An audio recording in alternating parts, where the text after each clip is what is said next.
안녕하세요 여러분, 아로마 테라피스트 양희정이라고 합니다. 저는 브레인엔조이라고 하는 두뇌 클리닉을 운영하고 있는 원장이고요. 발달장애 2급 아들을 키우면서 치료 공부를 해서 아이들에게 두뇌 코칭을 하고 있는 직업을 병행하고 있어요. 근데 여러분들에게 이제 오늘 드리고 싶은 이야기는 아로마 테라피를 발달 중지하는 아이들에게 적용을 했었을 때 어떤 이점을 우리가 누릴 수 있는지에 대해서 간략하게 설명을 드리려고 하고요. 사실은 우리가 발달 중재를 하는 데 있어서 발달 치료, 기관, 센터 이런 데 치료들이 되게 많이 의존하고 치중되어 있는데 실제 비용 대비 효율이나 효과가 미진하기 때문에 부모님들이 여러 가지 대체 의학들을 고민하고 계시는데요. 그 대체 의학 중에 하나가 청지각요법, 그것도 인간의 어떤 파장, 주파수, 진동으로 개입을 하는 치료인 거고요. 그 치료에 아로마 테라피를 접목해서 제가 지난 10년 동안 어떤 임상을 가지고 있는지에 대해서 여러분에게 차근차근 안내 드리고자 합니다. 오늘 일단 드리고자 하는 이야기는요. 저는 제가 발달장애 2급 아들을 키우고 있어요. 나이는 18살이 되었고 4살의 자폐인가? 라고 의심을 했었고 6살에 진단을 받았습니다. 그리고 6살에 자폐 진단을 받은 아들이 올해 18살이 되었는데요. 나름 주변에서는 자폐 2급, 장애의 어려움의 등급에 비해서는 잘 조절되고 중재된 아이로 자란 케이스로 주변의 평가를 받고 있어요. 근데 이제 그 과정 안에서 제가 병행했던 치료들에 대해서 여러분께 안내를 드리고자 합니다. 일단 발달장애의 징후와 발견 시기에 대한 이야기를 드리고자 하면 사실은 요즘에 정보들이 굉장히 많기 때문에 아이의 발달장애를 진단하는 시기가 굉장히 빨라진 게 사실이에요. 제가 모시고 있는 고객분들 중에는 최하 어린아이가 지금 영하 6개월인 아이가 있고요. 나중에 발달 문제를 알게 돼서 뒤늦게 진입하는 아이들은 12살, 15살, 17살에도 뒤늦게 진입하는 아이들이 있습니다. 뒤늦은 진입의 원인은 그냥 좀 공부를 못하는 아이, 집중력이 좀 부족한 아이 이렇게만 평가를 했었는데 나중에 면밀히 알고 보면 내 아이의 학업의 부진의 문제, 집중력의 결손의 문제가 단지 그냥 아이의 기질이 아니라 감각통합의 어려움이 있기 때문에 개선될 수 없었다는 문제를 뒤늦게 알게 되기 때문에 진입이 늦어지시는 거인 건데요. 사실 저희 방에 계신 분들은 영아는 6개월, 큰아이들은 17살, 그리고 뒤늦게 본인이 성인 ADHD 진단을 받으시고 본인의 어려움을 중재하기 위해서 자기 발로 찾아오시는 분들도 계시니까 사실은 제가 만나고 있는 고객들의 스펙트럼은 상당히 넓은 범주 안에 속해 있어요. 근데 일단 오늘 말씀드리고자 하는 건 영유아부터 15세 정도까지 되는 아이들에게 아로마 테라피가 어떤 영향을 줄 수 있는지에 대해서 자세히 설명드리고자 합니다.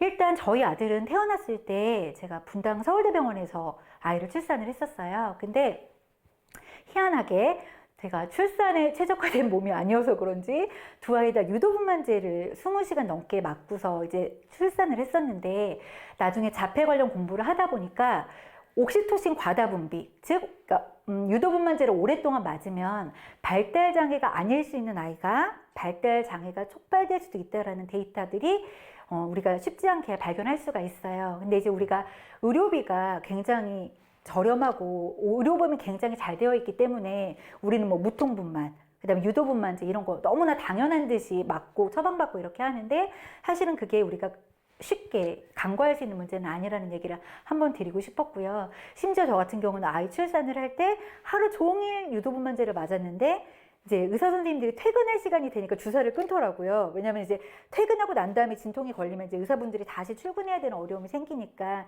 그러니까 어떻게 보면 출산의 과정이 자연스럽지 않았다고 볼 수 있는 거죠. 일단 그런 부분들도 감안을 하셔야 하고요. 대체로 발달에 문제가 있는 아이들은 수면의 이슈가 있습니다. 그러니까 발달 치료를 할 때 어머님들이 감각통합, 특수치료, 인지치료, 언어치료 되게 과다한 비용을 들여서 많이 진행을 하시지만 우리가 가장 먼저 주안점을 두어야 될 건 아이들의 수면과 식이에요. 잘 먹이고 잘 재우는 거. 그게 근간이 되어야 나머지 치료들이 효용성을 발현하기 때문에 그런 건데요. 발달장애 아이들의 기본적인 특징은 통잠이라는 걸 잘 자지 않아요. 그러니까 영유아 시기에 일정 기간이 지나게 되면 엄마가 좀 살 것 같다 라고 하는 시기가 6시간, 10시간 정도 정말 통잠을 자는 구간들을 만나게 되는데, 대부분의 공통점이 발달 중지하는 아이들은 통잠을 자는 구간 없이 크는 아이들이 많고요. 영유아 시기의 뇌 발달의 가장 중요한 요소는 내발기기예요. 영유아가 누워있다가 뒤집고 나서 상당 기간을 내발기기를 해야 돼요. 그 내발기기가 뇌를 발전시킬 수 있는 아주 중요한 키를 갖고 있는 행동인데, 대부분의 발달장애 아이들은 내발기기 구간이 상당히 짧거나 내발기기 구간이 없이 앉자마자 서고 서자마자 걷고 이런 친구들이 있는데, 이제 아이를 처음 키워보시거나 외동을 키우시는 분들은 그게 문제라는 걸 생각하지 못하기 때문에 아이의 발달장애의 진단이 늦어지는 경우가 있어요. 그리고 되게 재미있는 건, 제가 이제 고객으로 만나는 내담자들에게 이야기를 들었는데, 본인이 자연주의 양육 이런 거를 추구하셔서 조산원에서 아기를 낳으셨대요. 근데 조산원에도 본인 말고 다른 이제 산모들이 있었는데, 거기에서 이제 산파라고 하죠. 그분이 뭐라고 얘기를 하셨냐면, 어머님 자녀가 아이가 좀 특이해요, 이렇게 얘기를 하시면서, 어떤 사건이 있거나 이벤트가 있어서 어떤 한 아기가 울면 다른 아이들은 연쇄적으로 우는데 이 아이는 울지 않는다는 거예요. 좀 그걸 특이하다고 이야기를 하셨다고 이제 나중에 저한테 그런 이야기를 하셨었고, 이제 저 같은 경우도 그때 그 사인을 놓치지 않았어야 되는데 라고 하는 사인이 있는데, 분당 서울대병원에서 출산을 하고 그 다음날 이제 자연분만을 했으니까 수술한 부위를 소독하러 이제 처치실에 내려갔는데, 레지던트 여자 선생님께서 저한테 혹시 아이가 눈 맞춤이 별로 좋지 않다는 얘기 들으셨어요? 이렇게 물어보는 거예요, 저한테. 근데 이제 저도 아이가 둘째이기는 했지만 대부분의 영유아, 신생아들이 눈 맞춤이 바로 되는 건 아니었기 때문에 그 말을 좀 의아하게 생각했었고, 나중에 제 아이요? 이렇게 물어봤더니 이제 그분이 말을 좀 얼버무리셨어요. 제가 잘못 들었나 봐요, 이렇게 얘기를 하셨는데, 우리나라의 정서상 내가 신생아를 낳은 산모인데 산모에게 너의 아이가 좀 특이점이 있어, 발달에 이상이 있을 수도 있겠어 라는 얘기를 하기는 우리나라 정서상으로는 좀 불편할 수 있겠다는 생각이 들어서, 이제 이런 강의들을 기반으로 해서 앞으로는 우리가 영유아를 낳거나 했었을 때 그런 징후가 있고 발견이 된다면 부모와 조금 긴밀하게 처음부터 소통을 할 수 있다면 아이들의 어떤 발달 중지를 조금 조기로 당길 수 있지 않을까, 이런 생각을 해봅니다. 그리고 이제 제가 청지강요법이라는 걸 하면서 얘도 주파수가 있고 아로마도 주파수가 있기 때문에 제가 그 두 가지 일을 접목할 수 있게끔 되었는데요. 되게 신기한 건, 아이의 발달장애 때문에 상담을 오시는 부모님들을 만났는데, 부모님들과 상담을 하다 보면 되게 특이점들을 발견하게 돼요. 부모님들 중에 한 분이 운전을 못하는 분들이 되게 많아요. 근데 본인은 내가 겁이 많아서 운전이 어려워서 못한다고 생각을 하지만, 사실은 그 해당 부모님의 감각통합이 어렵기 때문에 내가 운전을 배울 수가 없는 거예요.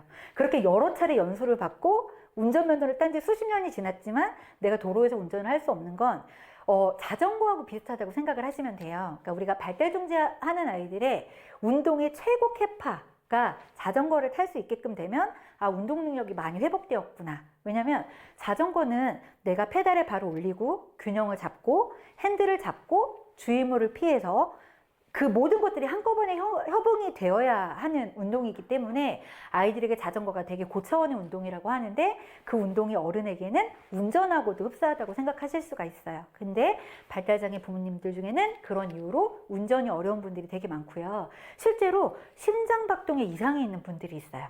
그러니까 내가 건강검진을 갔는데 내 심장이 남보다 조금 빨리 뛰는 빈맥이라던가 남들보다 조금 느리게 뛰는 서맥이라는 진단을 받은 부모님에게, 나는 일상생활을 평범하게 할 수 있는 사람이지만 내 아이가 발달의 이슈를 갖고 태어나는 가정들이 많더라 라는 걸 제가 10년 동안 상담하면서 발견하게 된 거죠. 하지만 우리가 소아정신과에 약물을 처방받으러 갔을 때 내가 만난 의사 선생님이 혹시 부모님 중에 심장박동에 이상이 있는 분이 있나요? 이런 걸 물어보진 않죠.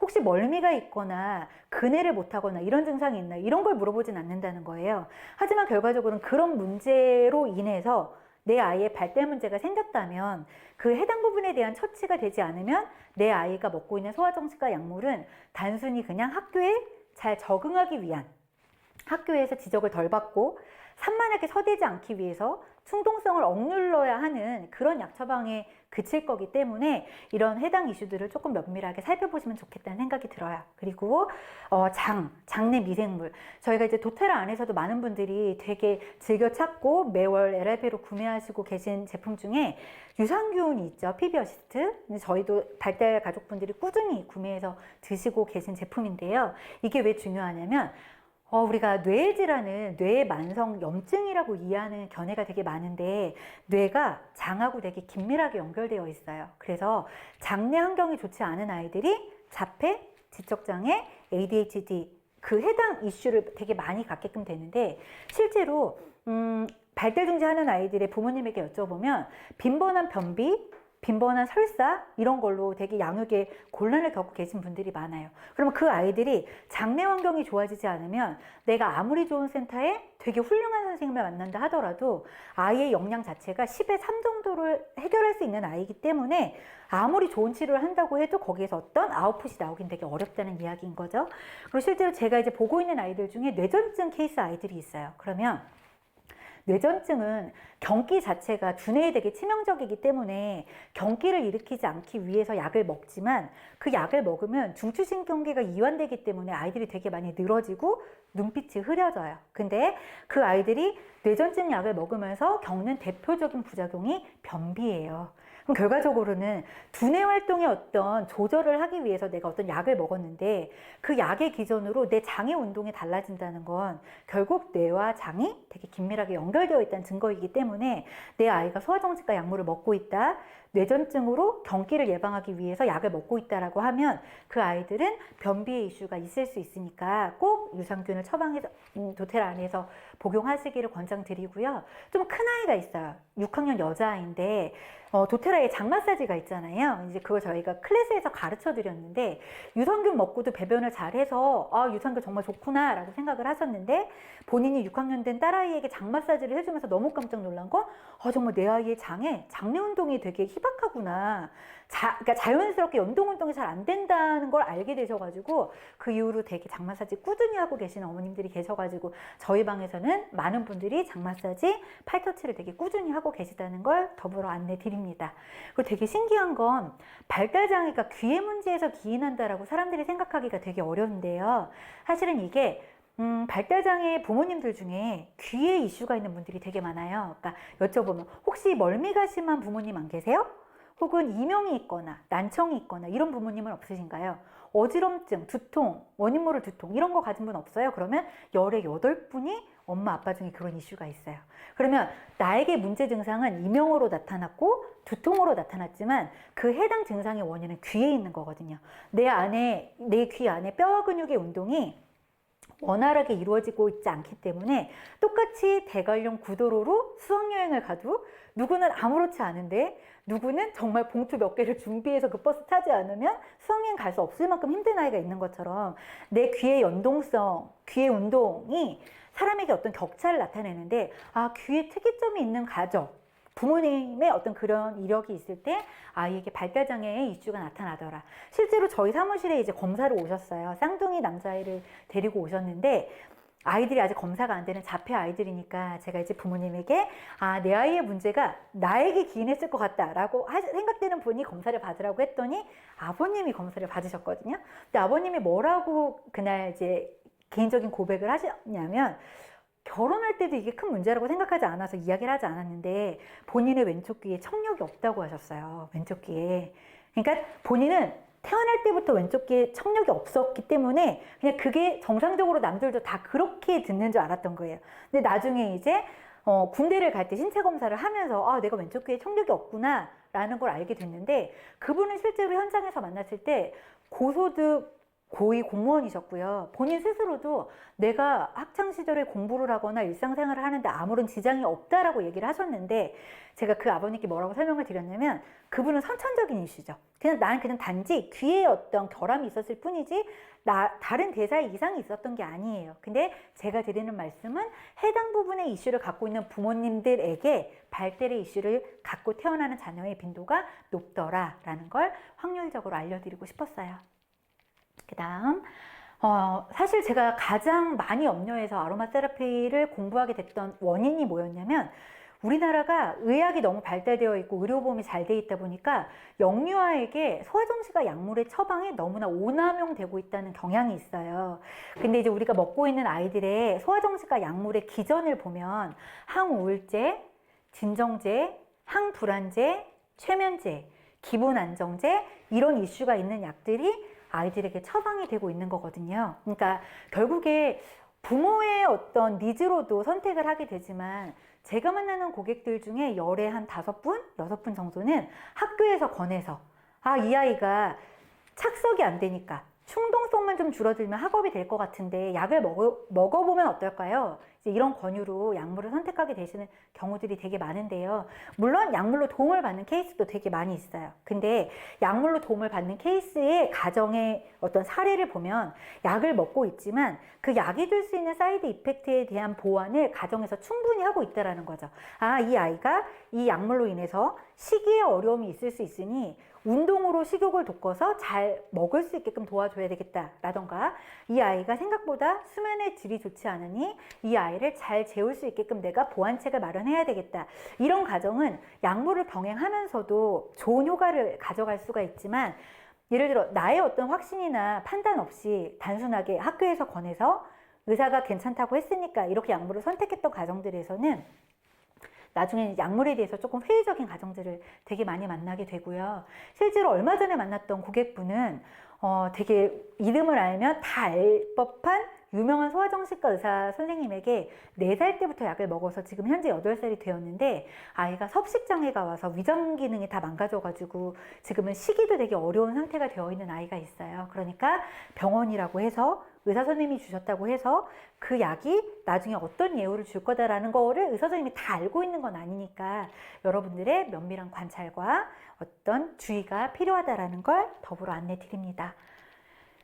일단 지금 현재 제가 만나고 있는 아이들이 대표적으로 많이 먹고 있는 약물에 대한 리스트들이에요. 그래서 메디키넷, 콘서타, 아빌리파이, 리스페달, 이 정도 약들을 아이들이 굉장히 많이 처방받아서 먹고 있는데 단순한 주의력 결핍 아이들은 의외로 약물로 괜찮다, 지적받지 않으니까 자기효용감도 좀 높아지고 아이가 학교 생활의 스트레스도 이전보다 훨씬 덜한 것 같다, 이런 피드백들을 주시는 댁들도 계시고요.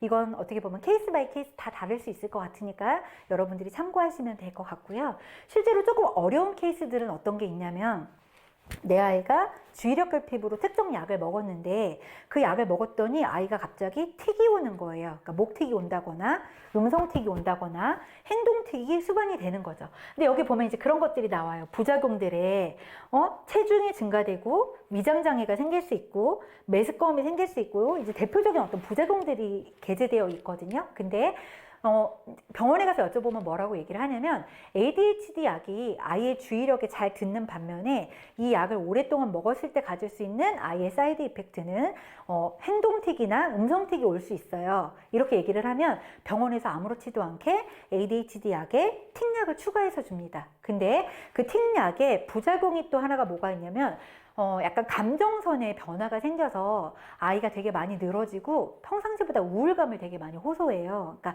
뭘 되게 기꺼이 이렇게 하는 반응들이 되게 줄어들고 의욕이 되게 반감되는 그런 증상들을 보여서, 대표적으로 그 약물의 부작용의 플로우를 보면 틱약을 먹었더니 오래 먹었더니 틱이 수반돼서 틱약을 추가하고, 거기에 틱약을 먹었더니 우울감이 수반돼서 한 해에 한 알로 시작했던 약이 3알까지 늘어나는 경우들이 되게 많이 있는데, 실제로 부모님의 입장에서는 어떤 약이 어떤 부분에서 아이에게 사이드 이펙트를 크게 주는지를 판단할 수가 없기 때문에 어렵게 시작했던 약을 줄이기도 어려운 케이스가 있기 때문에 해당 부분 조금 고려해 보시면 좋을 것 같아요. 신생아 시기에 보이는 발달장애, 어떤 조짐 같은 것들인데요. 사실 저희 아이를 봤을 때 영유아 태어나서 레지던트 선생님이 태어나자마자 눈맞춤이 별로 좋지 않은 것 같아요, 이렇게 얘기를 하시긴 하셨지만, 제가 저희 아이 자폐 진단이 4살 때까지 미뤄졌던 가장 큰 원인은 아이가 신체 자조에는 문제가 없어가지고 도구를 사용한다거나 본인의 니즈를 해결하는데 본인의 어떤 움직임을 조절하는 데는 어려움이 없었기 때문에 그냥 말만 느린가? 그냥 상호작용만 잘 안 되나? 그냥 관계지향적인 게 좀 떨어지나? 이렇게만 생각을 했었어서 저는 좀 자폐를 진단하고 판단하는데 조금 상당 시간이 걸렸는데요. 우리가 이제 아이를 키우면서 경험이 없기 때문에 우리가 간과하는 체크 포인트들이 있었던 거인 거예요. 그러니까 일단 수면이 되게 불규칙하다고 했죠, 영유아 때. 그리고 아이들의 움직임이 상당히 자연스럽지 않아요. 그러니까 영유아들이 누워있다가 엎어지고 또 엎어지고 내발기기를 시작을 하면 부모 입장에서는 한시도 이 아이에게 눈을 뗄 수 없을 정도로 부산해야 정상이거든요. 근데 대체로 발달 중재를 할 필요가 있는 발달 장애를 갖게 되는 아이들은 이런 어떤 해당 이슈들을 갖고 있어요. 근긴장이 너무 떨어져서, 그러니까 예를 들어 어떤 운동을 할 때 해당 부분에 힘이 들어가야 되거든요. 근육을 필요한 만큼만 쓰고 필요한 만큼의 뼈의 움직임이 필요한데 사지가 되게 늘어진 것 같은 신체 운동을 하는 아이들이 있어요. 도대체 앉기도 되게 불안해. 너무나 아이 몸에 힘이 없어서. 그러니까 근긴장을 내 스스로 잘 조절할 수 없기 때문에 생기는 일들이에요. 그래서 제가 생각할 때는 어떤 문제도 있다고 생각을 하냐면, 어쩌면 이 아이들이 태어날 때 분만 과정에서 그래서 제가 했던 생각 중에 하나가 내가 두 아이를 다 옥시토신이라고 하는 성분이 있는 유도분만제를 맞지 않고 그냥 제왕절개를 했더라면 이런 일이 일어나지 않았을까? 이런 생각을 하기도 하고요.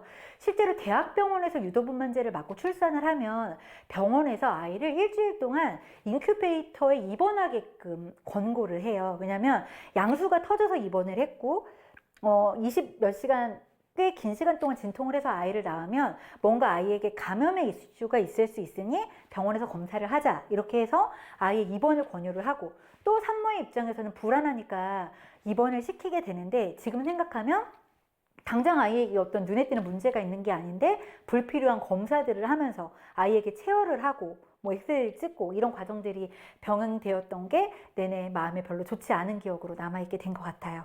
그리고 제일 중요한 건 특히 목 가누기. 아이들이 내발기기를 할 때 아이들의 목 운동을 보면 목이 되게 이렇게 딱 고추 세워져 있거든요. 그러니까 목 운동이 목을 들어 세우지 못하는 아이들 중에는 이 목 자체에 문제가 있어서 목의 징후만 봐도 이 아이가 발달에 조금 이슈가 있나? 문제가 있나? 이런 것들이 진단할 수도 있으니까 해당 키워드들을 잘 살펴서 지금 현재 영유아를 키우고 있는 부모님들이라고 하신다면 내 아이에게 이런 체크 포인트가 있지는 않은지 살펴보시면 좋을 것 같아요. 그리고 가장 대표적인 감각 이상 증상이 뭐가 있냐면 아이들이 소리에 대한 민감성이나 둔감성을 갖는다는 거예요. 위험하지 않은데 귀를 막는다거나 되게 위험한 소리인데 거기에 둔감하다거나. 그러니까 예를 들면 사람이 두 가지 채널로 소리를 듣고 있어요. 하나는 뼈의 전도로 소리를 듣고 하나는 공기 전도로 소리를 들어요. 자, 공기 전도 소리는 어떤 거냐면 예를 들어 내가 학교, 유치원, 어떤 배움이 있는 기관에서 교사에게 들어야 하는 언어 메시지를 들어야 할 땐 내가 공기 전도로 흐르는 소리의 파장으로 그 메시지를 캐치하고요. 뼈의 전도는 쉽게 말하면 어떤 거냐면 내가 사슴인데, 물론 사슴보다는 좀 약간 코끼리에 가까운 등치를 가졌지만 내가 사슴인데 여기서 풀을 뜯고 있어요.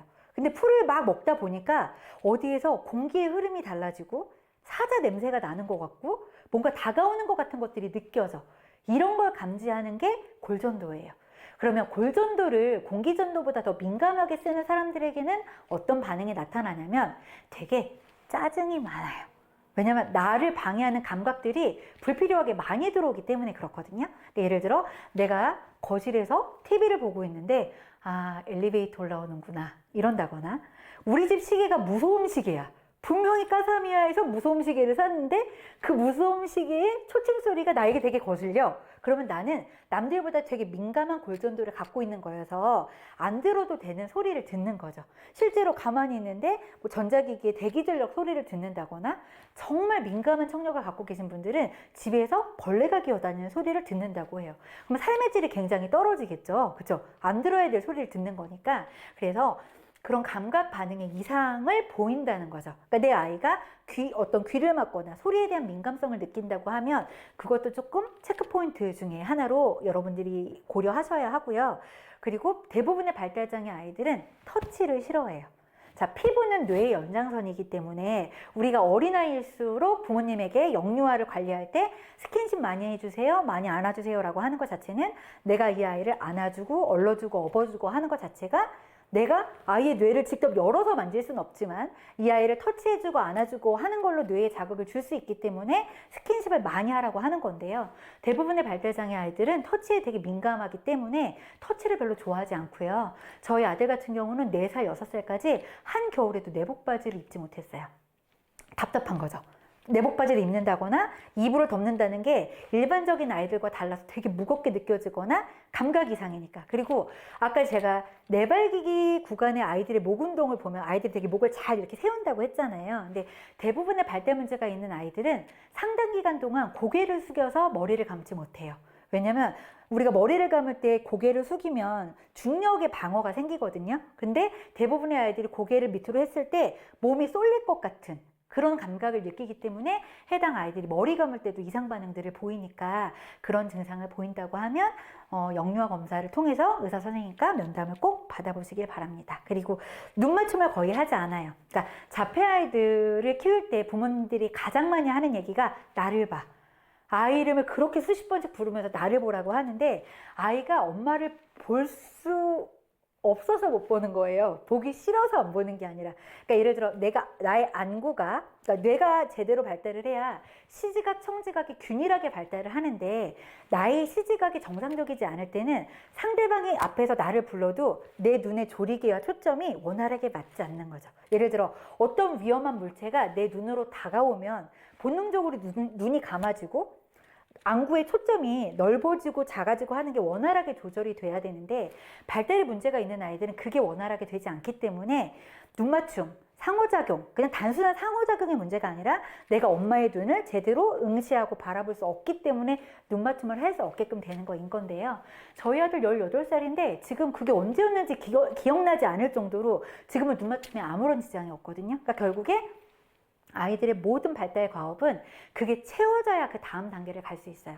여러분이 아무리 마음이 급하다고 해서 빨리 말했으면 좋겠고 빨리 걸었으면 좋겠고 막 이런 것들이 있지만 그 해당 단계는 거기에 필요한 감각의 입력치라는 것들이 있는데 그 감각의 입력치가 다 채워지기 전까지는 다음 단계로 가기가 어려우니까 건강한 가정 내 발달 중재는 이 아이를 힘들게 하지 않고 남들의 시선을 덜 받으면서 건강하게 아이의 감각을 어떻게 지원할 건지 그런 부분에 아로마가 어떻게 쓰일 수 있는지에 대해서 고민해 보시면 좋을 것 같습니다. 사회적인 정서적 상호작용의 어려움은 사실은 요즘에 핸드폰을 되게 많이 보고 AI가 되게 활성화되면서 우리가 사람에게 면대면으로 교류를 해야 될 일들이 많이 줄어들어서 이런 문제는 앞으로 발달장애가 아니어도 그냥 일반적인 커리어 안에서 살고 있는 일반 성인에게도 나타날 수 있는 문제라고 생각을 하는데요. 대표적으로 자폐 아이들은 엄마 목소리와 타인의 목소리를 잘 구별하지 못해요. 아까 귀의 청력에 언어 주파수, 골전도 이렇게 얘기하면서 사람의 목소리를 잘 감지하지 못한다고 했잖아요. 그런 이슈로 엄마와 보호자의 목소리를 구별하지 못하고요. 실제로 청지각 치료를 하거나 아로마 치료를 병행했을 때 영유아인데 갑자기 아이가 잘 가던 치료센터에 가서 갑자기 울음을 터뜨리는 아이가 있어요. 그럼 부모님들은 대체로 나의 양육을 방해하거나 나를 힘들게 하면 이게 되게 나쁜 조짐이라고 생각하게끔 되지만 해당 이슈는 왜 생기는 거냐면 지금까지는 내가 엄마에게 이끌려서 치료실에 왔을 때 여기가 낯선 공간이고 이 사람이 내 부모가 아니고 이런 것들을 감지하지 못하다가 아 여긴 내 집이 아니고 우리 엄마가 날 여기 데리고 오면 뭔가 사고 싶은 건 어딜 가서 나하고 분리게 된다라는 걸 인식하게 됐을 때 그때 아이가 본능적으로 어떤 인지가 상승을 해도 그런 반응이 나타날 수가 있어요. 그러니까 아이가 특정 행동을 할 때는 저는 항상 그랬던 것 같아요. 그 행동이 주는 부정적인 면모보다는 이 행동이 왜 나왔을까? 이 행동이 다음에 어떤 단계로 이어지기 위해 전조로 필요했을까라는 부분들을 전 되게 많이 고민했던 것 같아요. 그리고 아로마를 쓰면서 아이들에게 되게 많이 좋아지는 건 표정이에요. 자, 청지각도 주파수로 사람에게 개입을 하고 아로마도 주파수로 사람에게 개입을 해요. 그럼 이게 뭐가 있냐면 사람이 약간 텐션, 에너지 이런 것들이 어떤 파장이라는 게 생기게끔 되는데 되게 텐션이 낮고 무력하고 누워있고 이랬던 아이들이 그런 것들이 있어요. 약간 그런 거. 15살인데 부모님이 도통 깨우지 않으면 일어나지 못하고 항상 잔소리를 해야 되고 이런 부분들이 우려점을 가졌던 덱들이 있는데 그런 덱들에서 프랑킨센스하고 코파이바를 설화로 먹기 시작을 하면서 아이들의 태도가 달라진 거예요. 아침에 깨우지 않아도 되니까 너무 편하고 학교 갔다 오면 내내 누워있고 하는 게 너무나 보기 싫었는데 아이들이 근긴장이 이전보다 되게 많이 회복이 돼서 누워있는 시간이 없어서 그게 너무나 편해졌다는 이야기를 되게 많이 하시거든요. 근데 그분들이 공통적으로 하셨던 말씀은 뭐였냐면 이 아이가 꽤 많이 컸는데 이미 15살이나 됐는데 이런 걸 했었을 때 효과가 있을까요? 이렇게 얘기를 하지만 그만큼 오일이 되게 저분자로, 아주 작은 입자로 인체에 되게 즉각적으로 반응을 하기 때문에 15살 아이들도 설화를 했었을 때 그 반응을 관찰하기까지 열흘 정도 걸리지 않았던 것 같아요. 그러니까 아직 코파이바나 프랑킨센스 안 해보신 발달중재 가족이 계신다고 하면 가족들끼리 하루 안에 아로마 루틴으로 정착시켜 보시면 어떨까, 이런 생각을 한번 해보게 됩니다. 자, 그리고 서킹이라고 하죠. 이렇게 빠는 힘이라고 이야기를 하는데, 대부분의 발달중재 아이들은 엄마젖이든 분유병이든 잘 못 빨았던 경험들이 있어요. 근데 우리가 이 구강 운동이 잘 되지 않았을 때 가질 수 있는 문제가 뭐가 있냐면, 나중에 좀 딕션, 언어에도 문제를 줄 수가 있어요. 우리가 언어가 그냥 나오는 것 같지만, 우리가 이제 뭐 외국어를 배울 때 보면 단면도를 배우죠. 그러니까 입이 이렇게 생겼는데 혀가 이런 위치가 돼야 중국어의 어떤 발음을 할 수 있고, 이런 것들을 우리가 도식으로 이렇게 확인할 때가 있는데요. 언어라는 게 되게 신기해요. 그러니까 몸의 신체가 리드미컬하게 운동을 해야 상대방이 잘 이해할 수 있는 어조와 톤으로 끊어가면서 의사 전달을 하는 게 가능해지는 거인 건데, 어릴 때 수유에 문제가 있어서 빠는 자극을 충분히 하지 않은 아이들은 나중에 편식, 시기에도 어려움이 오고요. 그래서 저희는 발달중재하는 가족들에게 어떤 것들을 하고 있냐면, 코파이바, 아이들 영유아들 보면은 실리콘처럼 되어 있는 칫솔이 있어요. 거기에다가 코파이바 오일 한 방울 떨어뜨려 가지고 아이들 치아와 잇몸이 닿는 부분, 맞닿은 부분 있잖아요. 거기 마사지 되게 많이 해줘요. 그럼 아이들이 상담을 하다 보면 부모님들이 그런 고민을 말씀하실 때가 있어요. 내 아이가 지적장애로 학교에서 도움반, 통합반을 하고 있는데 너무나 구강 자극을 심하게 추구를 해서 집에서 아이 공갈적 꼭지를 물린다는 분이 계세요. 근데 아이가 아무리 지적 어려움이 있어도 중학교 2학년 정도가 되면 내가 영유아들이 빠는 공갈적 꼭지를 빤다는 것 자체가 정상적이지 않다는 걸 아이도 알 수 있기 때문에, 아까 제가 앞에서도 설명드렸죠. 아이가 불편하지 않게 하되 해당 감각이 다 채워져야 그 다음 단계를 갈 수 있으니까, 내가 고민할 건 이 아이의 구강 자극을 어떻게 건강하게 해소할 것인가. 그러면 내가 구강 자극을 할 때 어떤 활동들이 도움이 되냐면, 신체 압박을 하는 거예요. 몸에 힘이 되게 많이 들어가면 우리가 아구에 힘이 들어가게 되어 있어요. 철봉에 매달리거나 줄다리기를 하거나 수건 같은 거 가지고 이렇게 서로 끌어당기기를 해도 단순히 팔 운동만 하는 게 아니라 악력을 쓰게끔 되면 자연히 턱 관절에 힘이 들어가게끔 되거든요. 그러면 공갈적 꼭지 같은 것들을 임의로 빨지 않아도 내가 상당 부분의 구강 자극을 해소할 수 있으니까, 힘을 쓰는 활동, 그 다음에 구강 마사지, 이런 것들로 조금 아이의 불편함을 해소하는 데 도움을 줬으면 좋겠다는 생각이 듭니다. 그리고 자, 경련이 있어요. 부모님들이 가장 무서워하는 거. 그러니까 사실은 열성 경련이라는 것 자체는 아이가 뇌전증이 아니어도 영유아 때 고열을 앓았던 아이들 중에는 경련을 앓는 아이들이 있는데요.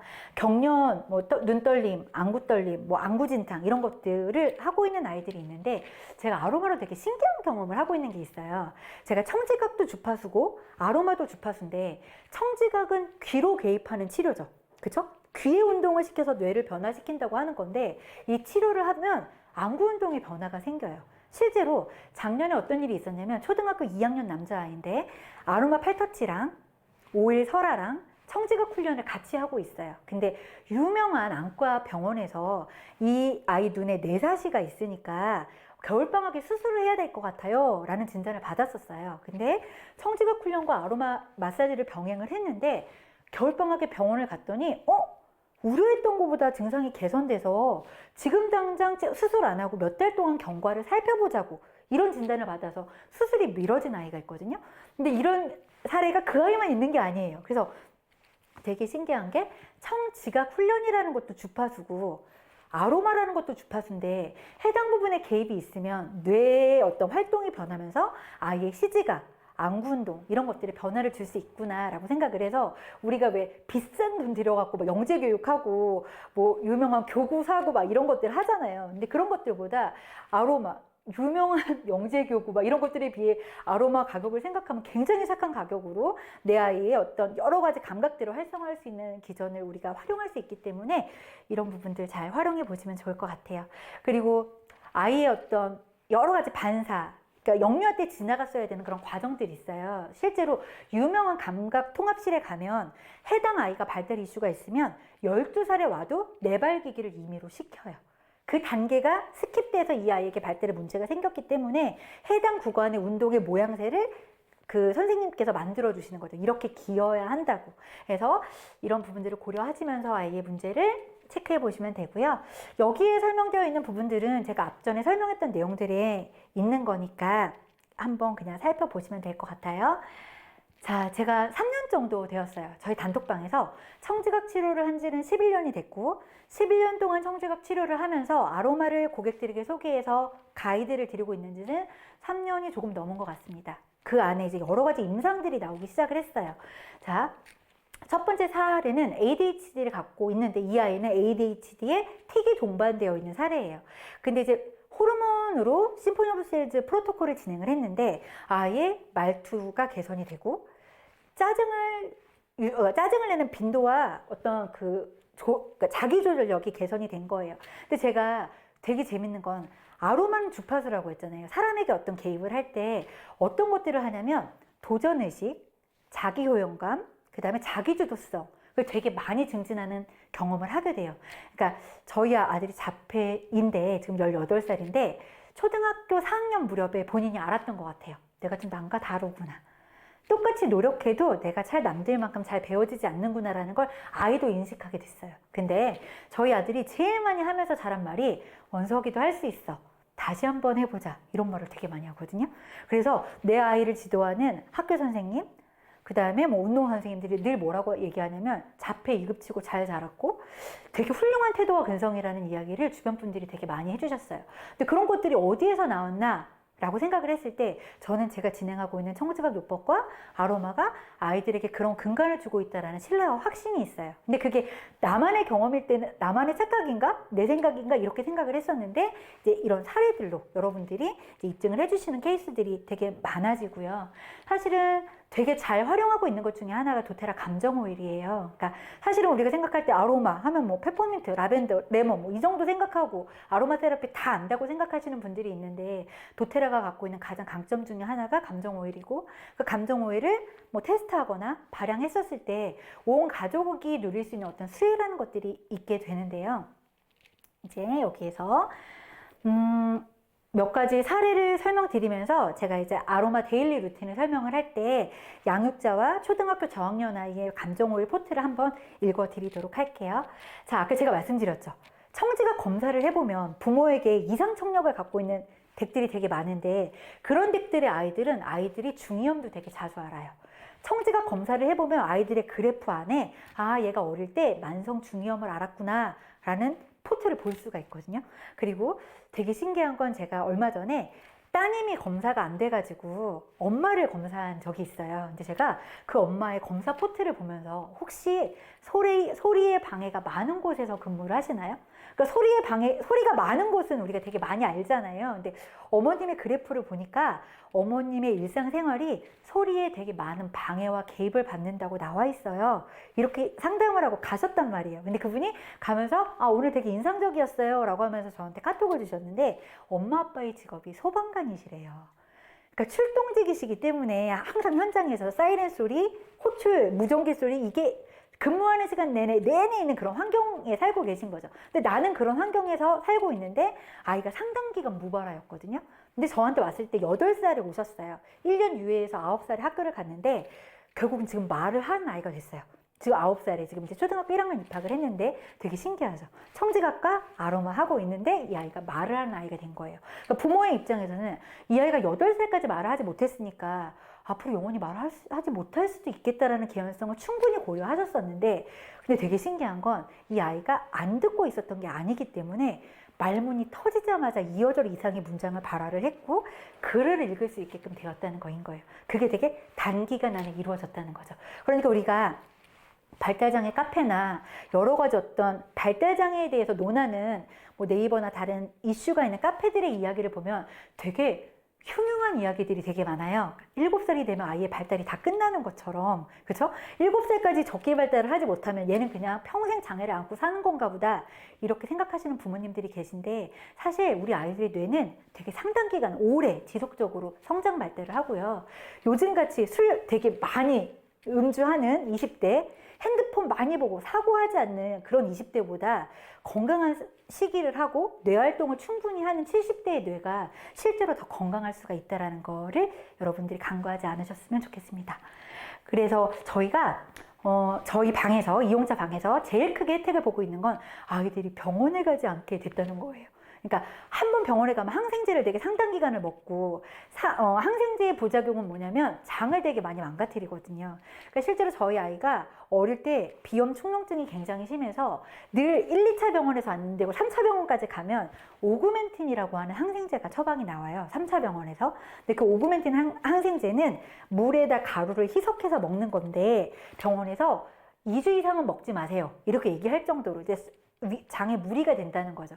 너무 신기한 건 약을 먹으면 이틀 안에 콧물이 마르거든요. 그럼 그때부터 설사를 해요. 그 장에 어떤 무리가 되기 때문에. 그러니까 그만큼 이제 좀 독한 약인데 실제로 미국의 자필 관련된 어떤 견해서에 보면 오그멘틴이라는 약에 대해서 되게 주의를 요한다.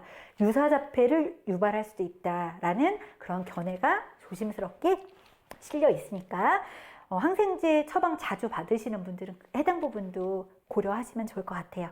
그래서 일단 중이염을 앓는 빈도가 줄어드는 거, 그리고 감기. 그러니까 실제로 어떤 어머니가 어떤 이야기를 하셨냐면 본인 아이가 어린이집에서 폐렴이 되게 유행할 때 가장 늦게 폐렴에 걸렸는데 가장 빨리 나았대요. 그러니까 팔토치를 하고 있는데 가장 늦게 전염됐고 가장 빨리 회복된 아이라고 하셨는데, 일단 엄마들이 아이의 발달 중재로도 되게 많은 에너지를 쓰는데 병치레가 줄어드니까 일단 양육 환경이 되게 건강해져서 저는 이제 그 부분이 되게 만족스럽고요. 소아정신과 약물을 우리가 줄이거나 안 먹을 수 없다면 우리가 고려해야 될 건 아이의 키가 성장하고 몸무게가 증량될 때 거기에 맞춰서 약물이 막 증량이 되면 약물로 인한 사이드 이펙트가 너무 커질 수밖에 없어요. 왜냐면 내가 해당 이슈에 필요한 자극은 이만큼인데 몸무게가 늘어서 이만큼의 용량을 먹게 되면 아이에게 줄 수 있는 긍정적인 반응은 커지는 건 약간 커지지만 감내해야 되는 사이드 이펙트도 되게 커지기 때문에 예상 밖의 사이드 이펙트로 약물에 대한 어떤 중단을 고려하게 되시는 분들이 반드시 계시고, 실제로 약물 카페에 들어가 보면 어머님들이 어떤 우려를 표명하시냐면 아이가 혼잣말, 틱 이런 것 때문에 아빌리파이를 처방받아서 먹었더니 드라마틱하게 혼잣말이 없어져서 진작 먹을 걸 그랬어 라고 후회를 하셨는데 몇 달 있다가 아이에게 심장에 문제가 생긴 거예요. 신부전이 와서 심장박동에 문제가 생겨서 약을 중단해서 너무 아쉽다, 이런 이야기를 카페 글에서 제가 여러 차례 읽은 적이 있어요. 근데 여기서 되게 재미난 데이터는 뭐냐면, 제가 제일 앞에 슬라이드에서 내가 발달장애 부모님을 상담을 할 때 이 아이는 발달장애인데 멀쩡하게 살고 있는 부모님들에게 심장에 문제가 있네? 귀에 문제가 있네? 그분들은 발달장애가 아니잖아요. 근데 이거는 전자의 경우인 거죠. 근데 후자를 생각했을 때 내가 발달장애를 중재하기 위해서 약을 처방받아 먹었더니 내 심장에 문제가 생기고 귀에 문제가 생겨. 이렇게 생긴다고 하면 이 맥락은 전자이냐 후자의 문제이냐의 문제이지 맥락상 연결되어 있다는 문제가 돼요. 그래서 저는 아로마를 저희 반 가족들에게 어떻게 활용을 하냐면, 부모가 심장에 이슈가 있다라고 하면 이 아이는 발달장애지만 반드시 부모의 히스토리를 가질 수밖에 없기 때문에 가정 내에 발양을 할 때도 심장을 강화할 수 있는 오일로 발양을 하고, 심장을 강화할 수 있는 오일로 아이들 마사지를 하거나 터치를 하는 그런 가이드를 더불어 병행해서 드리고 있는 거거든요. 왜냐면 우리가 예를 들어 가족 중에 췌장암의 이력이 있다 라고 하면 병원에서도 잘 관찰하라고 하는 것처럼 가족 내 어떤 병의 이력은 유전적으로 이어져 있을 수밖에 없기 때문에 내 아이가 현재 발달 장애에 치료 중재를 하고 있지만 결과적으로 이 치료 중재가 부모가 갖고 있는 이슈들이 개선된다라고 하면 더 빠른 호전을 보일 수 있기 때문에 저희는 부모님의 이슈에 대한 처방을 아이들에게 병행해서 같이 활용하고 있습니다. 그래서 대체로 아이들이 뭐라고 하냐면, 소아정신과 의사 선생님들이 제 방에 계신 가족들의 아이들에게 학년에 비해, 연령에 비해 되게 소량의 약물로도 잘 조절된다라는 이야기를 하게 되는데, 그걸 제가 가장 기쁘게 생각하는 요소는 약물이라는 건 어차피 약의 기전이기 때문에 약물의 효과가 떨어지면 원래의 나로 돌아오게 되어 있어요. 그러니까 예를 들어 이 아이가 충동적이지 않기 위해서 약을 먹었어. 근데 특정 약물이 식욕이 떨어지는 약물이 있어요. 그러면 아이가 아침에 약을 먹으면 아침도 부실하게 먹고 유치원이나 학교에서 급식을 되게 부실하게 밥을 안 먹고 오는 아이들이 상당히 많아요. 근데 한참 크는 아이들이고 약물의 효과가 떨어지면 어차피 나는 정상 식욕으로 돌아오기 때문에 해당 아이들이 저녁에 폭식을 하게 되는 경우가 많고, 근데 아까 제가 약물의 부작용 중에 하나가 신경이 되게 이완되기 때문에 민감하게 잘 못 느낀다고 했잖아요. 그러니까 배부름도 적게 민감하게 못 느껴서 아이들이 필요 이상으로 많은 음식을 먹고 음식을 토하는 아이들이 있어요. 그래서 나중에 소화정지과 약물을 오래 먹은 아이들 중에는 섭식장애를 병행하는 아이들이 있으니까 해당 부분들도 여러분들이 조금 고민해 보시면 좋을 것 같아요. 일단 아이들이 아로마 테라피를 가정 내에서 병행하면서 가장 큰 이점은 아이들이 병치레를 이전보다 훨씬 적게 한다는 거이고, 또 이전보다 훨씬 빠른 속도로 회복이 된다는 거예요. 예전에는 아이들 해열제 이런 것들 무심히 이렇게 먹이셨던 분들이 페퍼민트 활용해서 아이들 열 내리기도 하고, 이전보다는 화학적인 약보다는 아로마에 의존을 해가지고 아이들을 케어하시는 분들이 굉장히 많아지고 있어요, 저희 방에서. 그래서 아이들 보면 영유아도 있고 큰 아이들도 있지만 일단은 감기, 중이염, 비염 이런 것들로 병원을 가는 빈도가 확연하게 줄어들게 되었고요. 사실은 앞에 설명드린 것처럼 저희 아이도 만성 비염으로 꼭 3차 병원까지 가서 오그멘틴까지 처방받아야 증상이 마무리되곤 했었는데, 저희도 이비인후과 가지 않은 지는 거의 3년 넘은 것 같거든요. 그러니까 여러분들이 기간의 차이는 있을 수 있겠지만 내가 아로마를 얼마나 내 가정 안에 깊숙이 가져오느냐에 따라서 앞으로 아이들과의 어떤 살아가는 일상에 있어서는 지금까지 해왔던 어떤 병원 빈도, 뭐 방문, 그다음 처방받는 약의 횟수 이런 것들이 확연하게 줄어들 수 있을 것 같다는 생각이 듭니다. 일단 병원에서 약을 처방받지 않는다는 건 내가 내 몸의 회복을 위해서 쓸 에너지를 다른 곳에 쓸 수 있게끔 된다는 거잖아요. 그러니까 내가 장이 아프고 위가 아프고 코가 불편하고 이런 이슈가 있어서 약물을 먹게 되면 그 약이 해당 증상에만 듣는 게 아니라, 우리 그런 거 있잖아요. 해당 약을 먹으면 위가 상할 거니까 위 보호제도 주고 뭐 다른 유산균도 주고 이렇게 하는 것처럼 결국 내 몸을 혹사하게 되는 결과가 되기 때문에 병치레가 줄어들고 약물 처방을 덜 받게 된다는 것 자체는 아이가 갖고 있는 고유한 어떤 포텐셜이 있을 거잖아요. 각자 자기만의 포텐셜을 내가 배우는데, 익히는데, 또 다른 가능성을 발굴하는 데 쓸 수 있다는 전제가 되는 것 같아서 저는 그 부분이 굉장히 큰 의미라고 생각하고 있습니다. 그리고 일단 이 친구를 보면 초등학교 4학년에 아로마를 조금씩 사용을 했고 지금 5학년부터 본격적으로 지금 가정 내에서 아로마 세라피 병행하고 계신데요. 제일 중요한 건 우리 아이들의 감각 이상은 그 기저에 불안이 있어요. 근데 대부분 학교에서 아이들의 문제 행동을 지적할 때 주의력이 나빠요, 집중력이 짧아요, 착석이 안 돼요, 이런 것들로 문제시 삼아서 아이들에게 약물을 먹어보는 게 어떻겠냐 이렇게 권유하시는 분들이 많은데요. 사실은 불안이나 각성은 우리가 우려하거나 불편해야 될 정신세계가 아니거든요. 사실 불안은 자기 보호에서 나오는 거기 때문에 불안을 잘 조절하면 나의 케어를 되게 잘 돌볼 수가 있고요. 각성이 잘 높다라는 건 자체는 뭐냐면 나의 에너지가 바깥으로 향해 있기 때문에 호기심하고도 되게 많이 직결이 돼요. 그러니까 저희 외할머니가 99살까지 장수하시고 이제 몇 해 전에 돌아가셨는데 저희 할머니를 보면서 했던 생각이 그거였어요. 아, 사람에게 장수를 하는 데 있어서 가장 중요한 요건은 내 신체적인 건강도 있지만 호기심이라는 게 굉장히 중요한 발현 요소구나. 그러니까 늘 궁금한 게 많으세요. 연세가 많음에도 불구하고 정치도 궁금하고 이딸 저딸 집들을 가보면 다 열어보고 사회에 대해서도 다 물어보고 회사에 대해서 물어보고 되게 궁금한 게 많으시거든요. 그럼 결과적으로 뭐냐면 호기심이라는 건 누군가에게 사고의 전환을 하고 생각의 포문을 여는 거기 때문에 되게 무한한 가능성을 확장하는 계기가 돼요.